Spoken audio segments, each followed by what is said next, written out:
Hi everybody, after a long break of almost a year, I'm back in front of the camera and very happy to be. So for the last year, I spent most of my time setting up the tackle shop. I decided to venture into the retail market.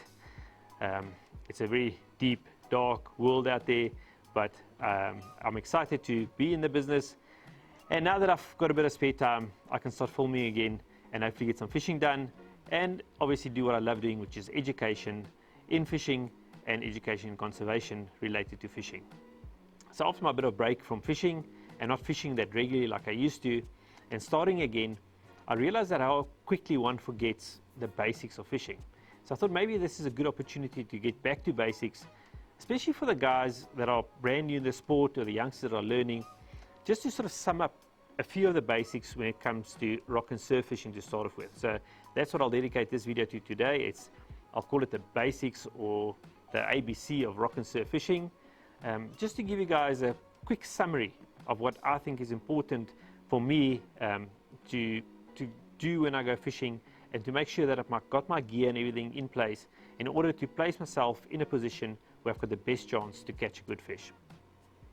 Right guys, so let's start with our rod and reel setup. So over the years of doing videos on tackle, you'll often hear the word or the saying tackle balance. Now, a lot of guys come into my shop and I see it on a daily basis and they want to buy a rod reel combination, and they go to the shelf and they pick a rod and they pick a reel and they come to me and say they want this, and then the balance is completely out. So that is a very fundamental part of fishing. It's just to get your tackle balanced. So I'm going to do a bit of a tackle balance talk. I'll start off with the big rod and then go to the smaller rods. So in rock and surf, we use from a 15-foot 6 rod or 16-foot rod right down to a 10-foot rod. So there's a big spectrum of rods. So each rod and each reel, or should I say each rod setup, has got a different balance. So I'll try and explain it to you in layman's terms how we work it. It's not complicated, but if you've got the right balance rig, you're on the right track already, and it's a good start. So let's grab our big rod here. So this is my heavy tackle setup. So it's quite a big rod. It's a 15-foot rod. But what we mean by tackle balance is basically this. You can imagine if I've got this 15-foot rod here now, and I grab this little 5,000 reel and put it on this rod, that the balance is going to be completely out. So that's what we mean by balance when it comes to rods and reels. Match your size and weight and capacity of the reel to the size, weight and capacity of your rod. So obviously when we use these big rods, this is the heavy tackle rod. It's a Berkeley Venom Medusa, so when we use this one we target big rays and big sharks. So I'm going to match it with a big reel, so like a 8,500, and the weight, balance and size works together. So everything here is in balance. So rod and reel balance. And then when you go to our smaller rods, I'll grab a 11-foot. Okay, so yeah, I've got my standard spinning outfit, which is an 11-foot rod, and I put a bigger reel on this rod just to show you guys what I mean by the balance here. So one can put this bigger reel on and fish with it like this, but the problem is if you're going to spend 4, 5 or 6 hours spinning, after an hour and a half, 2 hours, you're going to be so tired of swinging this heavy rig around. So for me, this is a uncomfortable balance. It's not balanced like the way I want it. So this for me is not correct. So to balance my rig, I'll go take this huge reel off and put something on that fits the rod, and suddenly everything just feels better already. The weight's better, aerodynamics is better, and you'll find that the whole balance of this outfit is perfect. So the reel suits the rod, and when you start fishing, you're going to fish more comfortably and more efficient. So you'll also be able to put in much longer hours because you're not going to get so tired holding this heavy rig. So the next important thing for me is the balance between your rod, reel and your braid, or nylon if you're fishing with nylon, but these days we're generally fishing with braid here in SA. It just makes life much easier and it's much more comfortable to fish with. So what I mean by balance or braid, let's take this little rod for instance. So we've got an 11-foot rod with a 4,500 reel, and if I had to put a 60-pound braid on here, and I'm spinning for fish of between 2 and 4 to 5 kilograms, it's an absolute overkill. So the problem is not that the braid is too strong. The problem is that the braid is just too heavy and too thick.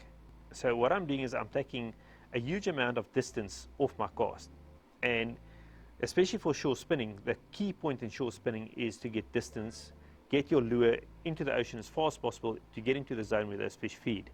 On our coast, it could be anything from snook to kingies to whatever. So the more distance you get, it's quite logic, the more chance you have of catching a fish. Your lure is in the strike zone longer, and you're getting into the deeper water where the decent fish are. So it's absolutely pointless trying to target a small fish of 4 to 5 to 6 kilos on a 50 or 60 pound line. You can really scale down to a very light line, 12 to 15 or 20 pounds, and by scaling down like that, you're balancing your rig. And by balancing your rig, you're also adding that extra feature of getting the distance you require to get to the zone where the fish are. So it's as simple as that. Balance your rod, your reel, and your braid, and you're already moving in the right direction. So when we come to our bigger rod like the Medusa, let's grab it here.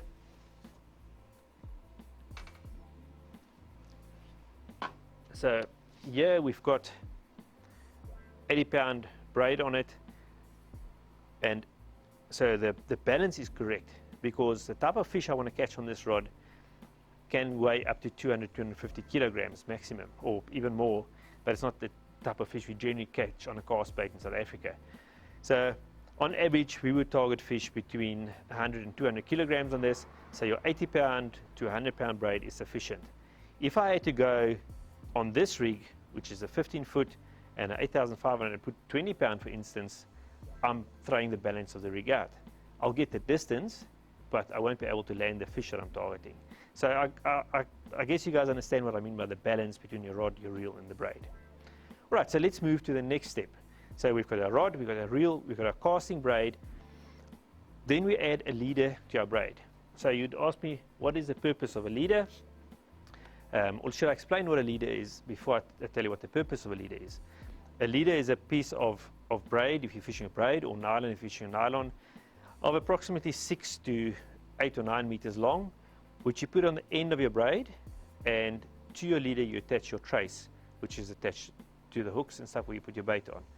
So why we put a leader on, there's a few reasons, but the main reasons are, number one, if you're casting a big braid, you want your leader to be on your bionic finger.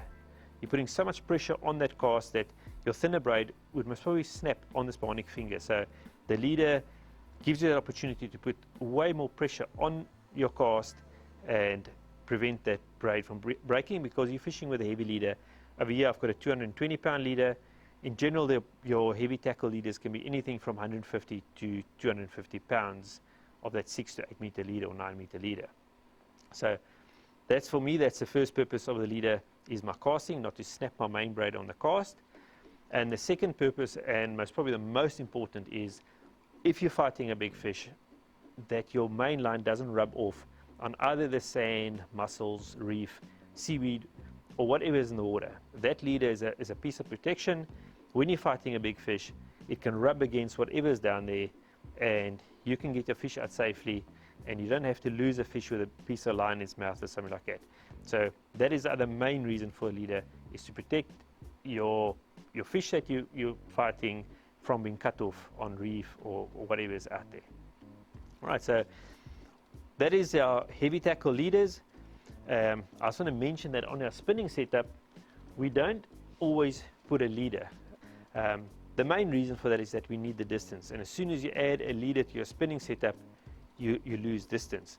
And because we're not actually targeting big fish on the spinning setup, there's no need for a big thick leader. So what I do is, I will just, let me show you guys here, I would just add a piece of fluorocarbon. It's a bit, hope you can see it on camera. I'll just add a piece of fluorocarbon from my casting braid and and straight to my lure of approximately 1 meter or 1.1 meters. So I've got no thick heavy braid here to take resistance away from my cast so I can get maximum distance on my cast. And this little 1 or 1.2 meter leader will protect the fish from being cut off, and it will also give me that little bit of protection from a fish's tail when you're fighting it, rubbing against your line here, and also prevent it from cutting off your thin little braid main line that you're fishing with. So that is how I spin in general, but I will also add that if I am spinning in an area where there's a lot of bad reef, and I know there's a good possibility that I will get cut off above my 1 meter piece of fluorocarbon leader, I will add a 10 or 12 meter leader, which is double the thickness of my casting braid. That is not this, I'll do it every now and then. It's not something I do all the time, but if I know I'm going to cut off, if I'm fishing with 15 pound, I'll put a 30 or 40 pound, say for 10, 12 meters piece of braid on, just for protection. But then I do realize that I'm losing a bit of distance on my cast, but I am ensuring that I land the fish in those difficult areas. But I would say in general, I don't put a long leader on my spinning. When it comes to bait fishing, I always use a leader, always. Most rock and surf guys will always use a leader. It's critical. You cannot go without that. All right, guys, so I hope you guys understand what I mean about the balance between our rod, our reel, our braid, and our leader. And let's carry on further down the chain now and see how all of this fits together when we get to our traces at the end of the leader. So let's put this down. Okay, so I've got 2 traces here. So I'll show you guys. So the one trace is a very light little trace. I would call that a little scratching trace for edibles and stuff. And the other trace is my big trace, which is a full metal jacket trace, which we use for catching sharks and big rays. So once again, when it comes to balance, you can imagine if I'm fishing for a ray or something like that in the 50 to 100 kilo range, and I go and put this little hook with this thin trace line on, that my chance of landing that fish is very, very slim.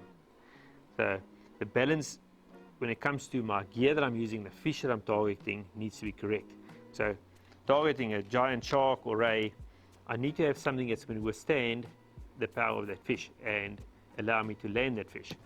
So then we go to a decent hook, and if I'm targeting sharks, I'll use 200 or 250 pound carbon or nylon coated steel, a nice long one so that I don't get bitten off by the teeth or rubbed off on the fish, and that'll go to my heavy tackle leader, which I said is 200, 250 pounds. So it's very logic, but I do think sometimes, and I see it often on the beach, that guys don't think of it. It's an easy mistake to make, is to have this big rod and a strong braid, strong reel, heavy leader, and then the trace is not sufficient. So you end up hooking that fish you're targeting, and either your hook breaks or your trace line breaks because you're fishing too light. So it's a very logic thing to do, but make sure your trace and your hook matches the gear you're using. So for instance, the 8500 reel I'm using there, if I tighten that drag and lock it, it's going to drag me along the beach. And if I'm using a small little weak hook, the hook is most probably going to break or open, and if I'm using a weak trace line here, it's going to snap. So make sure that balance is correct. All right, so we're down to the trace now, and obviously when you're fishing with your light gear for little edibles or cob or whatever you're fishing for, grunter, you want to go down as light as possible as your light gear can handle. It's pointless using a small light rod with light braid and light reel and you're throwing a trace line made of 200 pound carbon or nylon coated steel. You're defeating the object, you're not going to get the bite. It's finesse fishing, and then you've got to scale down again to get the balance correct. Right, and then the last thing I want to talk about tackle balance, and something I often see on the beach where new anglers make a mistake, is the weights, the sinkers. Once again, it's very logic, but it's also very easy to make the mistake. So I won't be throwing this little 2-ounce sinker with my 15-foot rod paired up with a 200-pound leader and 80-pound braid, because I'll literally get like 5-6 meters casting distance. That'll be silly. Match your sinker to your gear.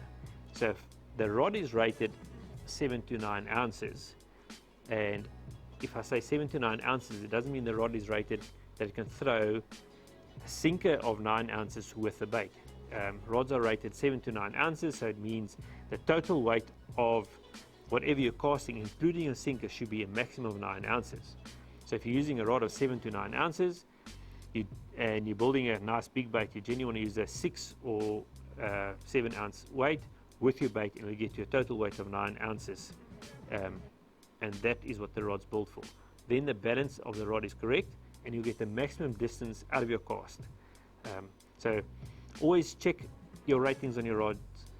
If it says 5 to 6 ounce rod, don't use a 7 ounce weight with the bait and expect the rod to perform at its maximum capacity. It will not do it. So check your ratings and make sure you get your sinker combined with the weight approximately to what the rod is rated for.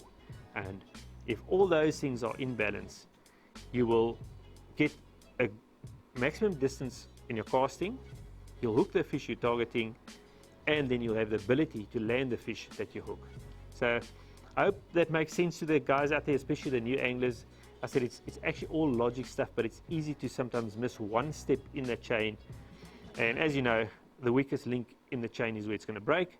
So make sure that from your balance at your rod right to your sink at the end, everything is correct, and you'll be able to land the fish that you target.